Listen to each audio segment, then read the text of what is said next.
Hello from Terry's. Have you ever wondered how to change a season in Photoshop? If yes, follow along to see how we change spring to autumn in an image.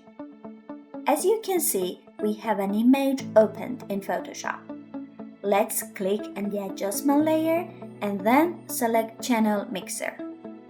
In the appeared window, we set the output channel to red and change the value of red color to -50 and green to 200 and blue to -50. Again, we should go back to adjustment layer and click on Selective Colors. Now, set the color channel to yellow, then decrease the value of cyan and increase the value of magenta. Almost there. Since the effect is applied to the whole image, we should now select the layer of Channel Mixer effect and select Eraser to remove the effect from the parts that we don't want to apply the effect on. Perfect! What a technique!